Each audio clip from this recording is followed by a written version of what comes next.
What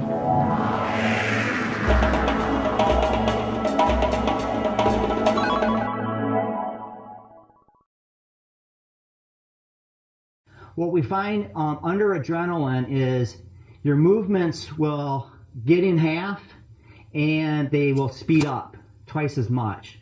Unfortunately, what that means is if you train to throw a palm shot 12 inches, in the street it becomes 6, which often means you're doing something like this. And that obviously won't be effective unless you're a lot bigger than the person. In here, in our class, we train to bring the hand from way back here, bring that whole body, and we're covering 3 to 5 feet. That's doing a couple things for us. One, on the street, when I get cut in half, I'm now still throwing from here. Okay? So I'm even though I'm still in half because of the adrenaline, I'm still throwing a shot with a lot more body mechanics. And that's what you gotta have to develop the power. You gotta have those body mechanics and that the big motions that we do while slower. And sometimes we take some flack that, you know, you'll never be able to throw that kind of a strike on the street. What happens on the street is it will speed up and our body mechanics will cut in half. And as we watch these adrenaline scenarios and we put in some trained martial artists, we see a lot of their punches, because they're only covering, you know, 1, maybe 2 feet, they're too short to have any power. And the people who, you know, do the full body mechanics, they're also suffering under the effects of adrenaline, but because they're training at, you know, 4 to 5 feet, they're still throwing it with, you know, 2 to 2.5 feet of distance. So it's still an effective shot and still has body mass behind it. And, you know, another, you know, big aspect of it that tied right in is every strike we do, we're always hitting through the target.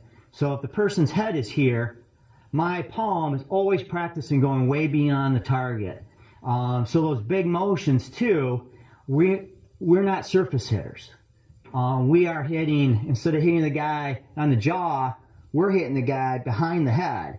So you're getting much more impact on the person when we do make the contact. And when we do, I'll show you the soft shield, we'll demo that. Jacob, can you grab a tie pad and we'll demo it? This, for instance, what you accomplish this at scenario night? That's where we test the results. So during the month, we'll work the people on like a knee shot. And they'll work that knee nice and slow. They'll trust me that they'll be fine on scenario night. And then scenario night is our test. And that's something that I always try to do in the martial arts.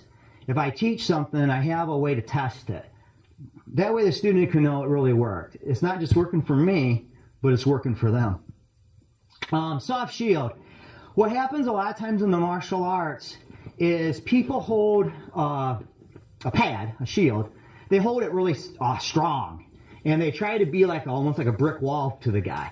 So as he tries to hit it, 2 things happen. One, his hand gets stopped here. Okay, because I'm working in. I've even had people say, move it into the person and really give them a good workout. Well, what happens is 2 things. One, his body is taking a lot of impact here. So he hits it once and he goes, ouch. You know what? I'm going to hit it a little less harder next time because this is starting to hurt me. So that's not good. And then the other thing is I'm not teaching him to follow through. I'm teaching him to hit this surface because I don't give it. I don't give it. What happens in soft shield is as he hits, I'm moving the target. He's practicing full follow through. And his body, because I didn't offer him hard resistance, his body's not saying, I need to decrease my power level. And instead he's saying, hey, you know what? That felt pretty good. Now I'm going to really smack into it because I'm not getting injured. I'm not feeling the effects as I do. So he now starts to do that, and we see amazing, amazing power off people. We'll have people who start off, spend a lot of time, and they learn how to, hold the shield proper. And the people who start and don't know better, they right away get power shots. A lot of us martial artists who have been hitting and are used to this feedback of the pad being super strong, they struggle with it because their body doesn't know how to respond without that resistance level. Once they get past that, and to be honest, the longer they train, sometimes the harder that is to do. Once they get past that, man, the power level goes up unbelievable. And you cannot hold a pad against my students like this and have them hit you.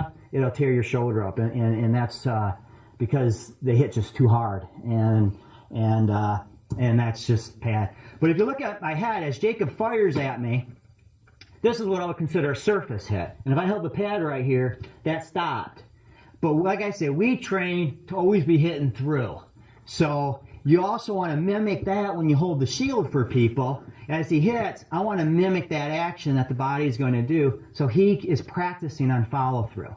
And if, not that I'm a board breaker, but when you break boards, if you hit the surface of a board, you can hit as hard as you want. The board don't break. You have to penetrate through. That's what gets your board to break.